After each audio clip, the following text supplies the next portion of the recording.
infanto-juvenil, terapias complementarias y en aspectos éticos de la salud pública, siendo consultora para organismos internacionales, así como para MinSal, Mideso, miembro del Consejo Asesor Presidencial para las Políticas de Infancia en Chile y de la Comisión Presidencial Mujer, Trabajo y Maternidad en Chile.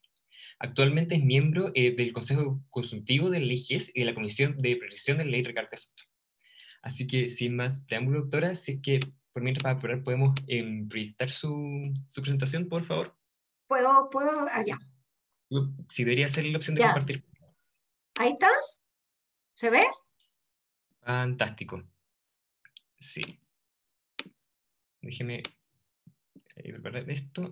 Bueno, como le decimos, agradecemos la oportunidad también de grabar esta clase. Ahí No hay nosotros le problema. porque sin duda muchos igual están con actividades clínicas y sin duda no quieren perderse esta gran oportunidad. Así que, ¿qué hora es? Un poquito antes, si usted prefiere, podemos partir si quiere al tiro, y como hablamos... Como tú quieras nomás, no hay problema. Ya, porque idealmente, ¿no es cierto?, aproximadamente 30 minutos y aprovechar después un tiempo para preguntas que sin duda nuestro público está muy interesado en hacer. Así que, doctora, por favor, la dejamos adelante. Súper. Bueno, muchas gracias Pablo, Camila, que me contactaron para poder conversar con ustedes sobre este tema, que es algo que me apasiona, que tiene que ver con la salud mental. Y bueno, y en el contexto del COVID, más interesante todavía, ¿no? Eh, Simplemente para contextualizar lo que yo voy a decir, esto ya ustedes lo saben, ¿no es cierto? Que el COVID, la verdad nosotros estamos conociendo qué es lo que está sucediendo con la epidemia de SARS-CoV. Es nuevo para nosotros, no tenemos inmunidad, la transmisión es respiratoria, que es complejo, ¿no es cierto? Porque es más difícil de controlar, la letalidad no es muy alta, pero el gran problema que tiene es que es de rápida duplicación de casos. Entonces, eso nos genera un contexto bien, bien complejo desde el punto de vista de la salud pública a nivel mundial, ¿verdad? Y lo que tenemos súper claro es que no habrá vacuna disponible para todos hasta fines del 2021. Y si bien ustedes deben haber escuchado en la prensa, ¿cómo se llama? El presidente argentino dijo que a fin de año iba a tener todas las vacunas para los argentinos, la verdad es que no, el progreso científico no da como para que exista vacuna para todos a fin de este año y probablemente será para el próximo año, el segundo semestre. Por lo tanto, la estrategia de mitigación y de control obviamente no se basa en vacunas, ¿no? Y una cosa que también hemos aprendido es que no hay que poner todos los incentivos en el tema de la vacuna, porque hay ejemplos como el caso de Mongolia, en cual no tienen vacuna y no han tenido ni un muerto durante la pandemia.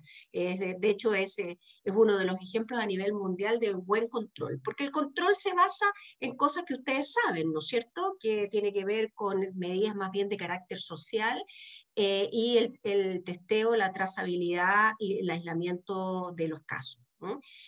Pero el COVID, como llegó para quedarse, nos trae problemas. Y dentro de los problemas están estos efectos directos de la epidemia y efectos indirectos de la epidemia. Los efectos directos ustedes también los conocen, ¿no es cierto? La notificación de casos de COVID nos muestra que en el país tenemos 518.000 casos acumulados, ¿verdad? 14.000 personas fallecidas.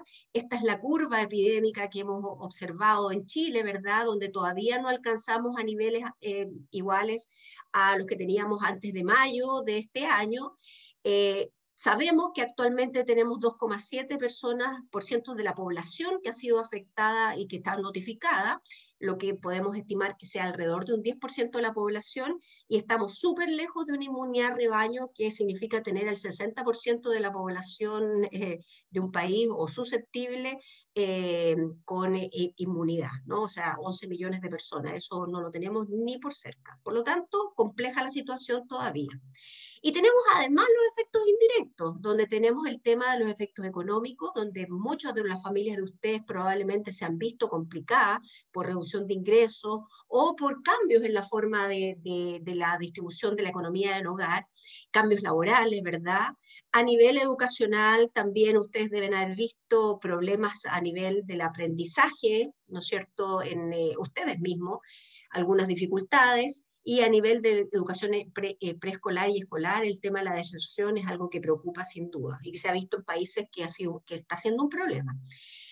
Por otro lado, también tenemos otras condiciones de salud que están afectando de manera indirecta la descompensación de los enfermos crónicos y la falta de acceso a programas de salud. La desprotección a los más marginados también ha sido un tema indirecto, ¿verdad? Hemos visto que directamente la pandemia ha afectado a los grupos, por ejemplo, los adultos mayores que están en residencia, la gente viviendo en situación de cárcel, ¿verdad?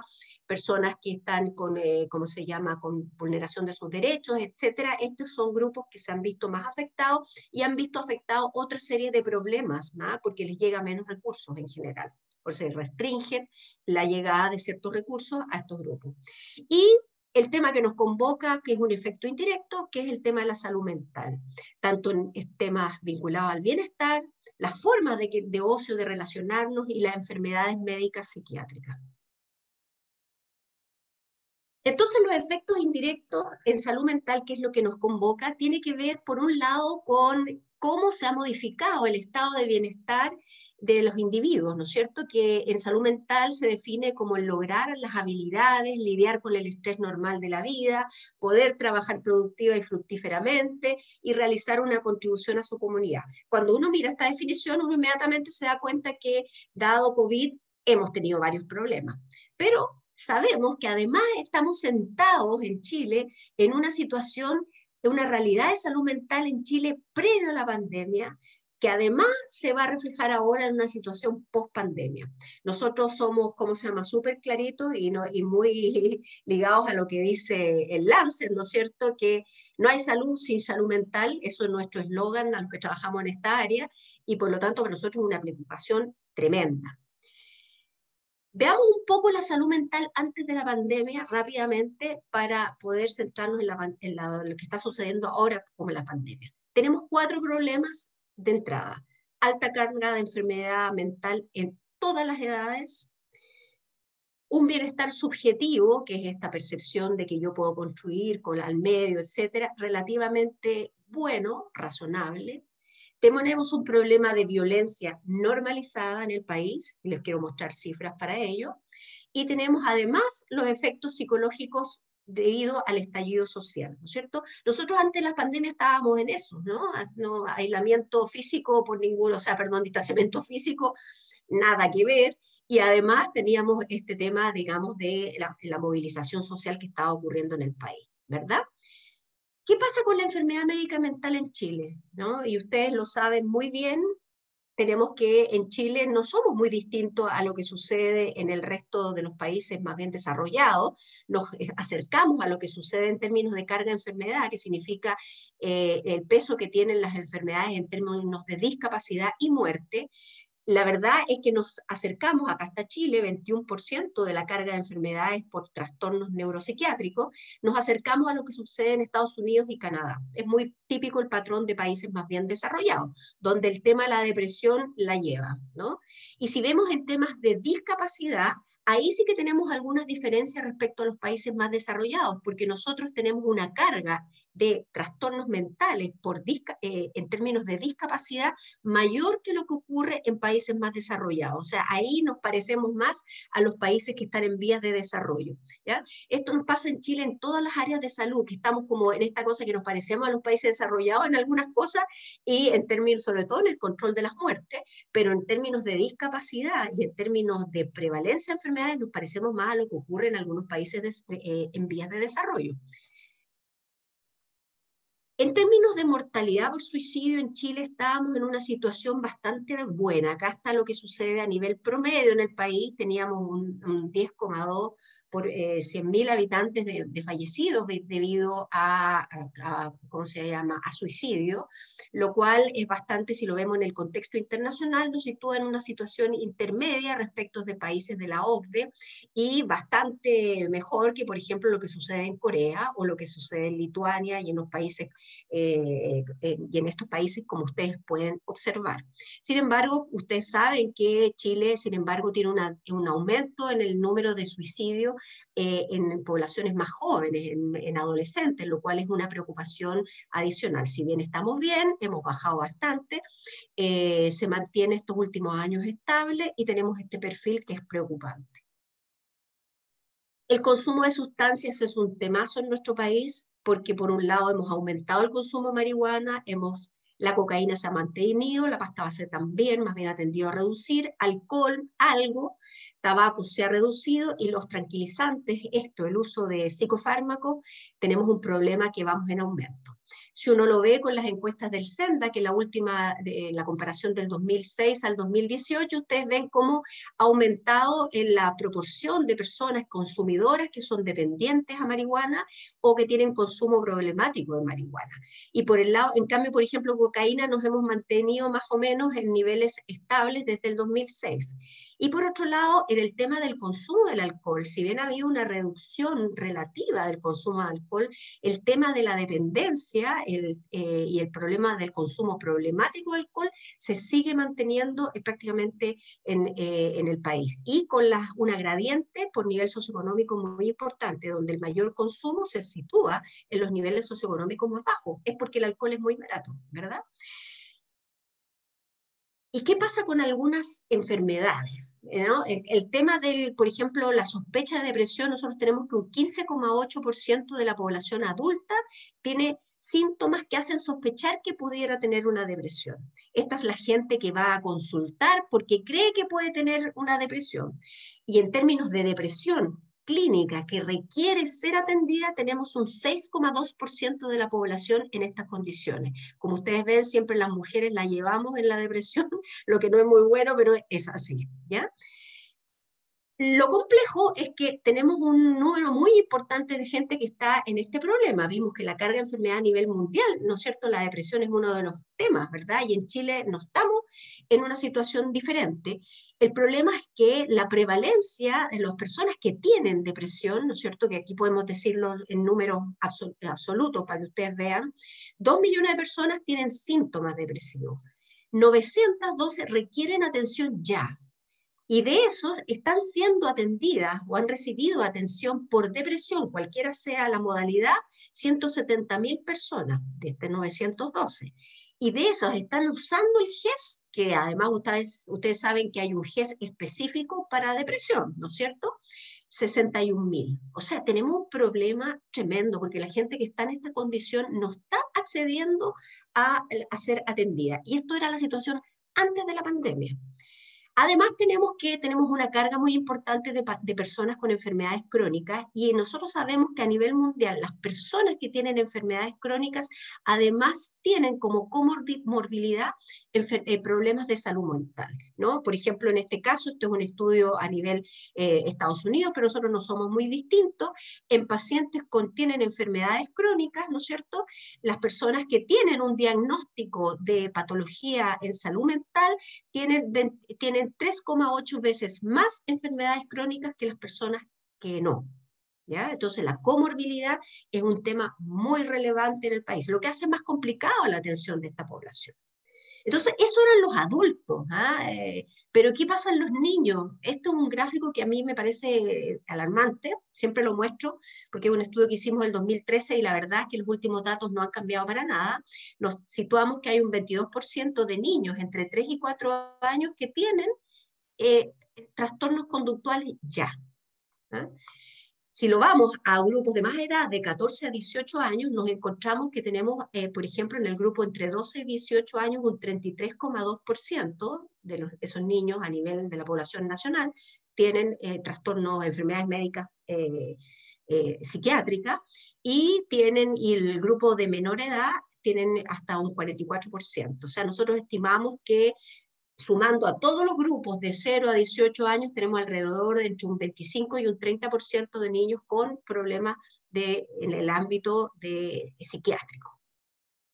¿Y para qué decir los grupos vulnerables? Solamente estos, los niños que están en el CENAME, ¿no es cierto?, que va a cambiar luego, un 69,1%, estos son varios estudios que muestran más o menos esas cifras, tienen una o más enfermedades mentales.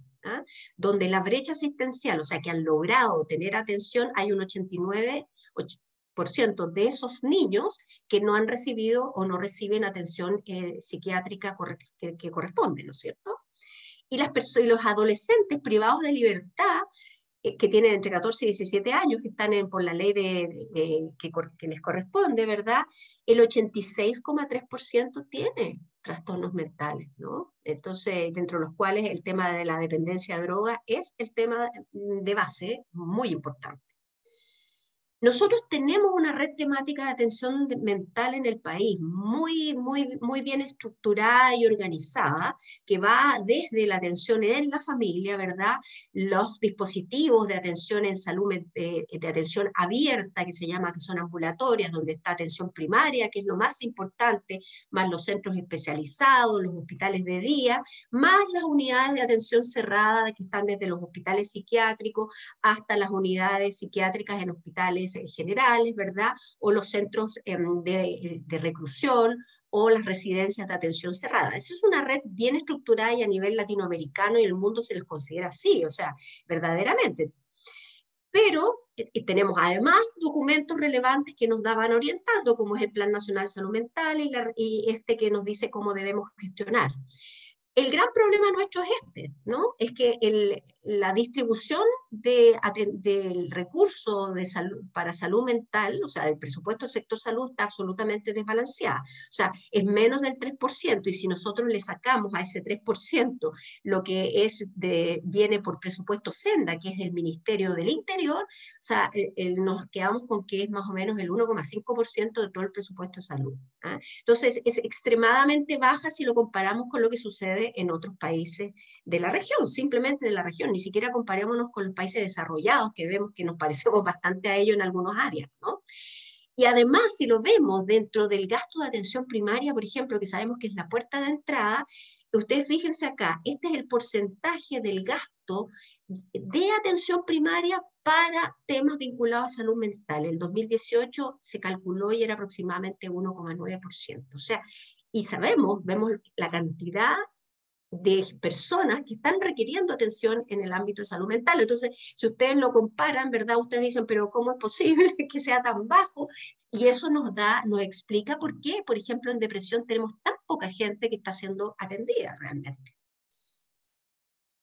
Y buenas noticias, esta es la parte como negativa, ¿no? Del tema de la atención en las enfermedades psiquiátricas, etc. En el tema del bienestar subjetivo, Chile en realidad está dentro de los países que se percibe con un buen bienestar subjetivo. Y este es un estudios que hace el Ministerio de Vivienda y Urbanismo sobre calidad de vida en las zonas urbanas, y ustedes ven que en general la tendencia es que a menos las ciudades ser más chiquititas, la calidad de vida se percibe mejor, que los ámbitos más que la gente valora mucho es la belleza, la limpieza, la tranquilidad, la seguridad y el empleo, donde hay algunas diferencias, y pese a que no son malas las cifras, tampoco son brillantes, en particular en temas de seguridad y de tranquilidad y de limpieza, por ejemplo, en ciudades más bien grandes, estas como Santiago, las intermedias son como Chillán y las chicas son como Coyhaique, para ponerle un ejemplo.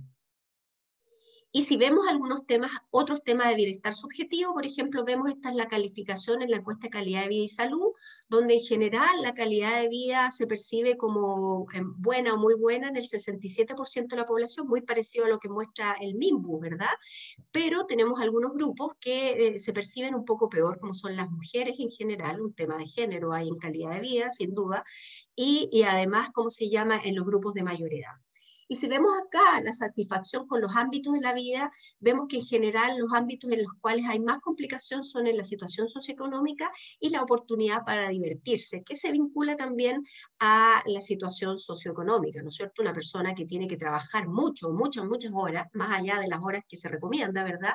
Obviamente va a tener algunas dificultades y oportunidades para divertirse o para hacer ocio bastante más restringidas, ¿no? Entonces, el tema de bienestar subjetivo, que es esta funcionalidad, que es un elemento importante en la salud mental de las personas, estamos relativamente bien, no brillante, pero bien. Pero este es un temazo que está de fondo, la violencia normalizada en Chile. O sea, esto es impresionante. O sea, uno cuando le dicen los estallidos sociales, la violencia, etcétera, por un lado, por el otro lado, uno dice, bueno, pero es que la violencia en Chile está normalizada hace rato. Un 62,5% de los niños y niñas adolescentes, o sea, y adolescentes mayores de 5 años son víctimas de violencia en su hogar. ¿Eh? 32% solo reciben métodos violentos de disciplina al interior del hogar. Yendo a esta encuesta nacional de polivictimización del 2017, el 46% de los estudiantes de séptimo a tercero medio dice haber sufrido un acto de violencia que es constitutivo de delito. O sea, no es cualquier violencia. Y un 49% ha sido víctima de violencia en su entorno o ha visto violencia en su entorno residencial. O sea, estamos en un ambiente que es un polvorín. Estas son cifras altas a nivel mundial, no son bajas. Y además vino el estallido social, y el estallido social nos puso en un entorno también de precariedad en salud mental, porque vivimos cosas muy fuertes como país. Por un lado muy positivas, porque, ¿no es cierto?, está este 1, 2, 3 por mí, por todos mis compañeros, un sentido colectivo, pero por otro lado, ¿no es cierto?, la gente, este es un estudio que hizo la Universidad de San Sebastián y la Universidad Central, a 16 semanas después del estallido social, y la percepción de los efectos psicológicos era que un 72,5% se sentía cansado con todo lo que había pasado. O sea, esto le había significado un gasto de energía adicional.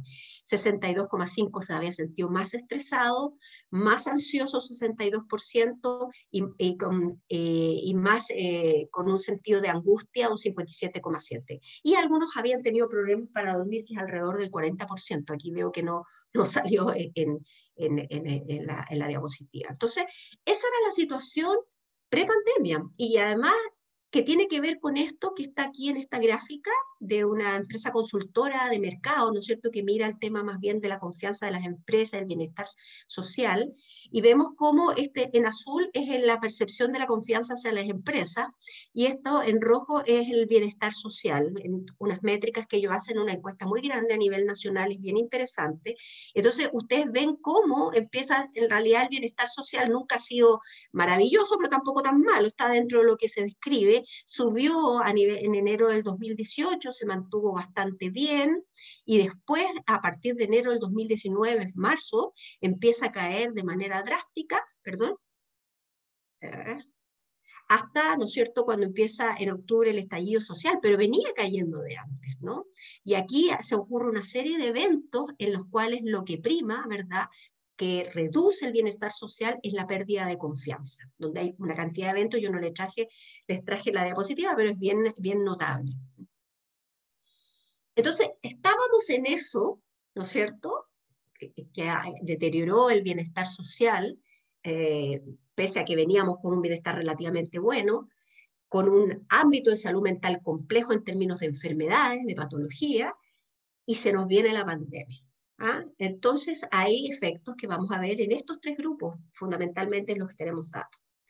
A nivel mundial, nosotros está súper documentado el impacto de la pandemia en términos de estrés, ansiedad, alteraciones de ánimo, incremento del uso de sustancias, violencia, trauma, ¿no? Estrés postraumático, trauma agudo, riesgo suicida y reagudización de los cuadros previos, ¿no?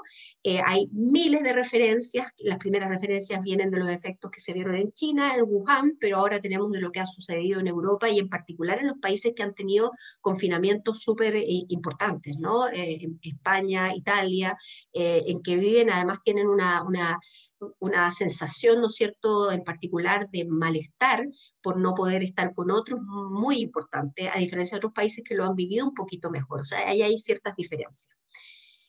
En términos de bienestar subjetivo, en la pandemia, estos son algunos datos de algunos estudios, por ejemplo, en Argentina, cómo muestra que la primera ola y la segunda ola que ellos han vivido, la verdad es que las preocupaciones siempre es el tema de la incertidumbre, lo que genera mayor carga en este bienestar subjetivo de la población, bienestar y miedo. Ustedes lo ven, aquí están dichos por las palabras que dicen las personas. Y este estudio es bien bonito que hizo la Asociación de Municipalidades de Chile en todo el país, ¿no es cierto?, en la cual le pide a las personas que identifiquen cuáles son los sentimientos que han tenido producto de la crisis sanitaria. Esto se realizó en mayo del 2020, un poquito antes que empezáramos con la ola, ¿no? Ustedes vieron con la epidemia en su pic, que fue a fines de junio. El mayor problema era la sensación de aburrimiento, la ansiedad, la frustración, las dificultades para realizar las tareas cotidianas, acuérdense que estábamos en confinamiento, y la percepción de soledad, ¿ya? Esos eran los grandes temas en términos de bienestar subjetivo. A finales de julio, la situación no se había agravado en algunas cosas en particular. Por ejemplo, el tema del sueño, el deterioro del sueño como un trastorno mental es bastante importante. Casi a la mitad de la población se le había deteriorado el sueño. Se ha sentido constantemente agobiado y en tensión sobre el 50%. Y en las últimas semanas se ha sentido poco feliz o deprimido un 32%, que es una pregunta muy parecida a las que se hacen las preguntas de síntomas depresivos, que habíamos visto que era más o menos el 15 al 16%, esto se disparó. ¿Y qué pasó en los trabajadores de la salud? Este es el estudio en el cual estamos participando con el doctor Zapag, la gente de la Universidad de Chile, la Universidad Central y la Universidad O'Higgins. Estamos haciendo un levantamiento que es un estudio a nivel mundial en realidad. Chile se plegó a esta iniciativa. Y bueno, acá nos encontramos con esta situación, con que el GHQ, que es un instrumento para medir bienestar en salud mental, ¿no es cierto?, o malestar mental, ¿verdad?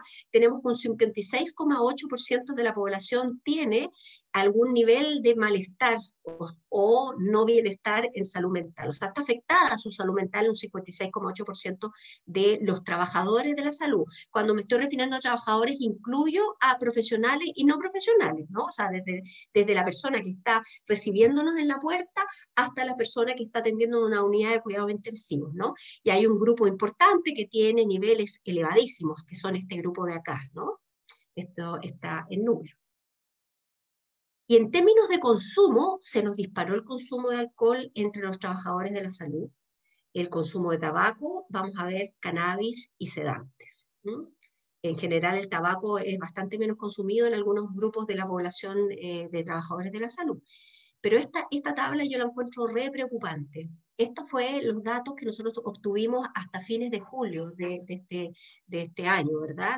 Ese es el corte y ahora estamos levantando otro grupo de información más empezar el seguimiento de estos casos. Pero fíjense, el consumo de alcohol, el 34,5% aumentado, tabaco 44,9%, cannabis 42,1% y sedante 64,2%. Y eso se relaciona con lo que habíamos visto que en la población general ya se observaba problemas con el tema del sueño. Ideas autolíticas, que son las ideas autolíticas, son las ideas que son parte de la ideación suicida y es un marcador de riesgo de suicidio, pero en general de salud mental. Nosotros en el estudio Héroes encontramos que las 2 últimas semanas ideas autolíticas en los trabajadores de la salud eran el 10,1%. Esto es sumamente alto si consideramos que los estudios que teníamos en Chile, las ideas autolíticas en población general, ¿verdad?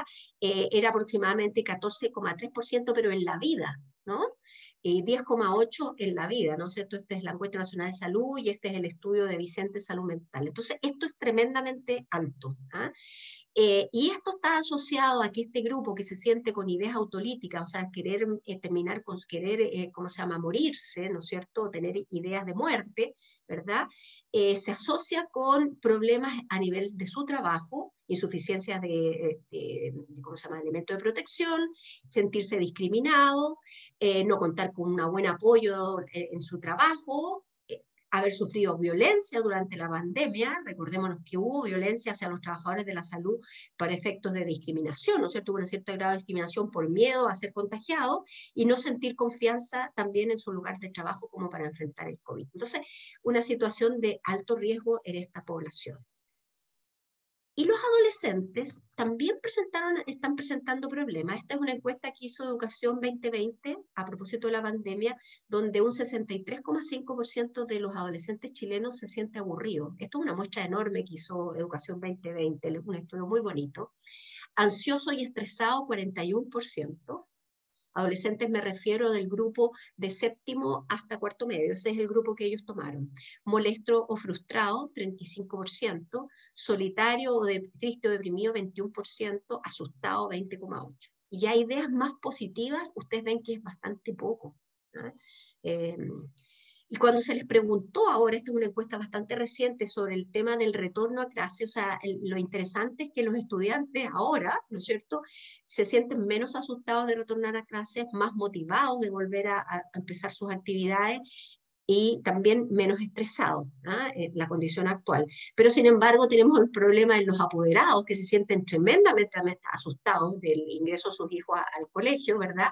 Se sienten estresados y enojados algunos, y los docentes y educadores también están con una situación de asustados y estresados frente a esta situación, lo mismo que los directivos, ¿no? Entonces, esta es como es importante porque el ámbito de la educación es un ámbito muy protector respecto de la salud mental, puede ser, ¿no? O puede no serlo, en términos de salud mental para esta población de niños, niñas y adolescentes. Y esta es nuestra tragedia, ¿ah? Sabíamos que ya teníamos problemas de acceso a servicios de salud, de las personas que tenían problemas de salud mental como depresión, en el ejemplo que yo les puse. Fíjense que las prestaciones de salud mental a propósito de la pandemia se cayeron en un 53%. Los ingresos nuevos, o sea, nuevos pacientes para ser atendidos en atención primaria se cayeron en un 74%. Esto por la reconversión que hubo que hacer en los servicios. A nivel del COSAM, que es atención especializada, pero ambulatoria, se cayeron en un 59%. Y las atenciones psiquiátricas hospitalizadas, o sea, los pacientes más graves, todos también se cayeron en un 25%, un poquito menos, ¿no? Las consultas de especialidad se cayeron en 31% y las nuevas consultas en un 46%. Y esto se ejemplifica en este gráfico que es bien, bien deprimente. Esto era a mayo, los últimos datos que teníamos, y esto ha mejorado un poquito, pero seguimos bajo lo que estábamos observando los años previos, ¿no?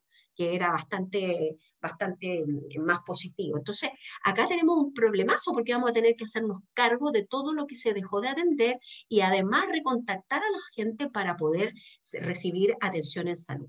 Entonces, esto el gobierno lo ha tomado y lo ha tomado todas las organizaciones sociales y se armó un grupo que trabajó durante varios meses en una mesa que se llamaba Saludablemente.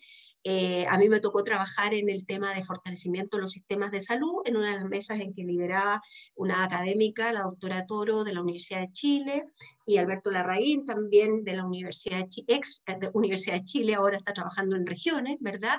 En las cuales tratamos de cada uno, hubo varias mesas, poner, digamos, cuáles eran las líneas de trabajo para resolver esto, que es el tema de la salud mental, ¿verdad?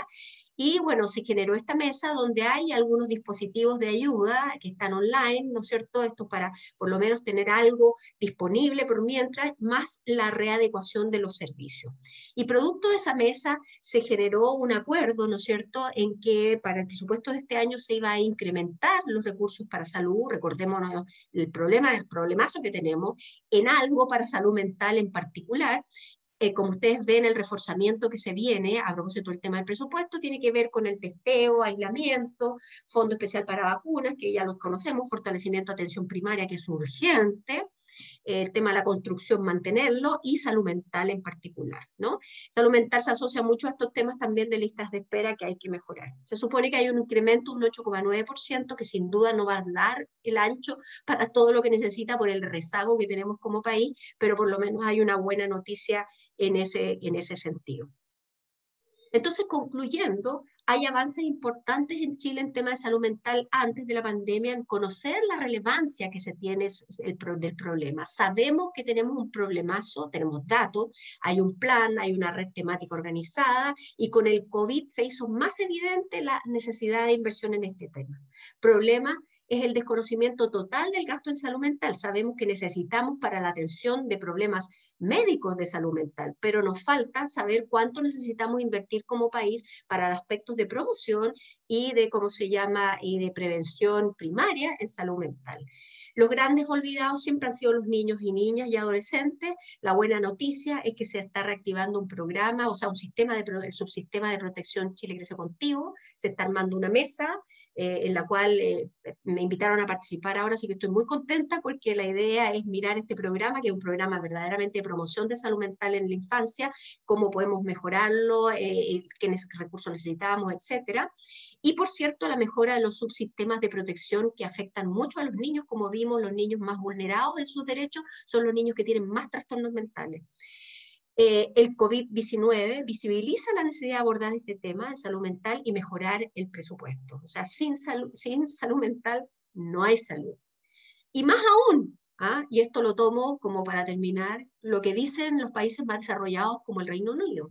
No solo importa desarrollar las estrategias para mejorar la salud mental, sino que hay que entender que necesitamos lo que se llama la riqueza mental del país, que es un concepto económico, y que dice que cuando los miembros de una comunidad operan de la mejor manera posible cognitivamente, emocionalmente y en su comportamiento diario, eso redunda en mayor riqueza para el país, pero no solamente riqueza económica o financiera en términos de recursos de contable, ¿no es cierto?, plata, ¿no?, sino también en riqueza cultural y riqueza de asociatividad y de relaciones sociales. Y eso es lo que necesitamos en todo el mundo y en particular en Chile. Esto se construye hasta los 22, 24 años en particular, hay que invertir fuerte ahí, pero además hay que mantenerlo a lo largo de la vida. Entonces hay una apuesta ahí a reconfigurar esta salud mental ya hacia alguna riqueza mental para mejorar y lograr un desarrollo más equilibrado en los países.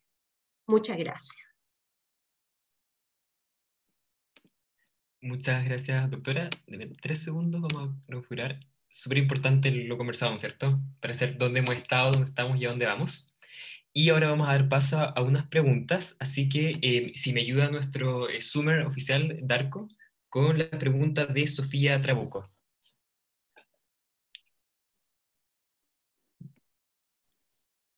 ¿Aló? ¿Se escucha? Sí, dale, Sofía. Sí, perfecto. Hola, buenos días. No, maravillosa la charla, doctora, muchísimas gracias. Me llamó la atención un par de datos que mostró al principio de la diapo sobre esta brecha que se genera asistencial en los niños de Sename. Hablamos un poco del tema económico, que hay poco presupuesto, pero ¿existen otros factores? ¿Hay algo más al que se le pueda atribuir esta brecha importante que se genera? Mira, súper buena tu pregunta porque la brecha que observamos en Sename también es una brecha que observamos en la atención psiquiátrica para los niños y niñas de Chile, ¿ya? En general la brecha de atención psiquiátrica, o sea, aquellos niños que tienen graves y que necesitan atención está aproximadamente ahora en alrededor de un 60%, ¿ya? O sea, es súper alta, necesitamos más recursos formados para atender a los niños. Y en particular en Sename es mucho más alta porque no tienen una buena estructura, o se ha tratado de estructurar un buen sistema para cubrir esas necesidades. Primero, el acceso a atención primaria, un buen acceso a atención primaria de estos niños, y segundo, el acceso a atención secundaria, donde compiten con todo este déficit que existe de base, ¿te fijas? Entonces, y no tienen recursos priorizados para ellos. Se ha tratado de hacer, pero no ha sido posible para todo el país, ¿no? Así que claramente hay un tema de organización de la atención por una parte y de brecha que existe de base en la atención en salud mental infanto-juvenil en el país, ¿ya? Claro, fíjate que hasta hace poco ni siquiera sabíamos cuántos niños realmente tenían trastornos mentales o tenían problemas, y empezamos a levantar algunos datos con incluso algunos residentes de psiquiatría, más algunas cosas que empezamos a molestar para que se hicieran, y bueno, y ahora por lo menos tenemos algunas cifras, ¿no? Muchas gracias. Me surgió también otra duda con respecto a esta diferencia de 900.000 versus ciento y tantos mil que se atienden finalmente. Esto se podría asociar, por ejemplo, a la baja importancia que se le da culturalmente a la salud mental, o por qué se da esta diferencia tan grande también en nuestro país. También es súper buena tu pregunta. Nosotros hicimos un estudio tiempo atrás para hacer una evaluación de lo que estaba pasando, complementar una evaluación que había hecho la Universidad de Chile sobre el GES en salud mental, porque nosotros tenemos el GES de salud de depresión, ¿verdad? Que de alguna manera es una garantía de acceso y de oportunidad y de calidad en las prestaciones para salud, para depresión en particular. Y resulta que estamos viendo que la gente no está, la cobertura que tiene ese programa respecto del problema es súper baja, ¿no? Entonces, ¿qué es lo que pasa ahí? Bueno, lo que hemos visto son dos cosas. Uno, que la instalación del programa en atención primaria, de partida tiene varios, las personas se quedan pegadas en el programa y no dan acceso a otras nuevas. Hay falta de recursos de personas capacitadas para hacer una buena atención en atención primaria en el caso ¿cómo se llama?, de depresión. Y eso hace que muchas personas que parten atendiendo, o sea, hay un grupito que se queda pegado en el programa, ¿ya? Y hay otros, nunca los dan de alta, de hecho, ¿no? Entonces se quedan eternamente, entonces no permite que otros entren. Y otros empiezan a atenderse y rápidamente se van porque encuentran que la calidad de la atención no es buena y se van, ¿no? Y se atienden fuera o se quedan sin atender. Nosotros entrevistamos a mucha gente y nos decía, lo que pasa es que yo necesito atención psicológica, por ejemplo, que intervenciones psicológicas o psicoterapéuticas en algunos casos, y me dan atenciones con psicólogo una vez al mes, y cada vez me cambian el psicólogo. Ustedes se pueden imaginar lo que significa una persona que tiene algún problema, sobre todo lo que nosotros vimos, que eran casos bastante severos, que no deberían estar ni siquiera en la atención primaria, en realidad no le está solucionando el problema. Entonces hay de las dos cosas. Por un lado, gente que quiere acceder y que considera que no se está haciendo bien, otra que se queda pegada en el sistema porque las personas o las profesionales no están teniendo problemas en la atención por la gravedad de los pacientes, y culturalmente también hay un tema que tiene que ver con el estigma, ¿no? El decir que yo tengo un trastorno mental y que estoy yendo a ser atendida por un trastorno mental. La depresión ahora ya es más sexy, por decirlo así, ¿eh? Pero hay otras que no son nada de sexy. Entonces la gente, la verdad, es que no quiere acceder o tiene miedo. De hecho, por ejemplo, el mayor estigma está dado con las personas que son drogodependientes, ¿no? Ahí es tremendo, ¿eh? Y estigmas que nosotros hacemos como profesionales de la salud hacia la gente. Entonces no se van. Muchas gracias, doctora. Ok, ahora vamos a pasar con Valentina Sepúlveda, que también tenía otra pregunta. Sí, buenos días, doctora. Muchas gracias por la exposición. Mi consulta va a los datos que usted mostró sobre violencia en niños y niñas. Quisiera consultar si dentro de esa violencia está considerada la violencia sexual. Sí. Sí, absolutamente, está considerada en general. Lo que pasa es que se habla de violencia en general. La violencia, el abuso, se habla de abuso sexual, ¿verdad? Y dentro del abuso sexual tú tienes lo que son la violación, ¿verdad? Y el abuso, que es abuso psicológico o abuso físico, con connotación sexual, que está incluido dentro de ese paraguas de violencia sexual. En los niños aproximadamente las cifras pueden alcanzar, no sabemos muy bien la verdad, ha sido una cifra dura, fuerte, hay estimaciones por preguntas que se le hace a los adultos si sufrió abuso sexual en la niñez, de cualquiera de esta naturaleza, no solamente violación, y las cifras alcanzan en algunos estudios hasta el 30%, entre el 20 y el 30% de personas que han sido víctimas de abuso sexual, siendo lo más importante el abuso psicológico y el abuso físico con las tocaciones inapropiadas, ¿no? En el cual yo no quería que me tocaran, pero me tocaron en aquellas partes que no debieran tocarme, o que siento yo que no deberían tocarme, ¿ya? Eso es por lejos. Y la violación es un poquito menos, ¿no? Alcanza entre un 5 un 10%, pero un 5% básicamente. Pero como te digo, son preguntas que se le hacen a los adultos respecto de la vivencia de abuso, y sabemos que puede que haya un subreporte, pero es muy parecido a las cifras que hay. Esto es ¿cómo se llama?, de la Fundación para la Confianza, son los que tienen los datos en la región metropolitana, y estaban haciendo un estudio más grande a nivel país cuando nos pilló la pandemia.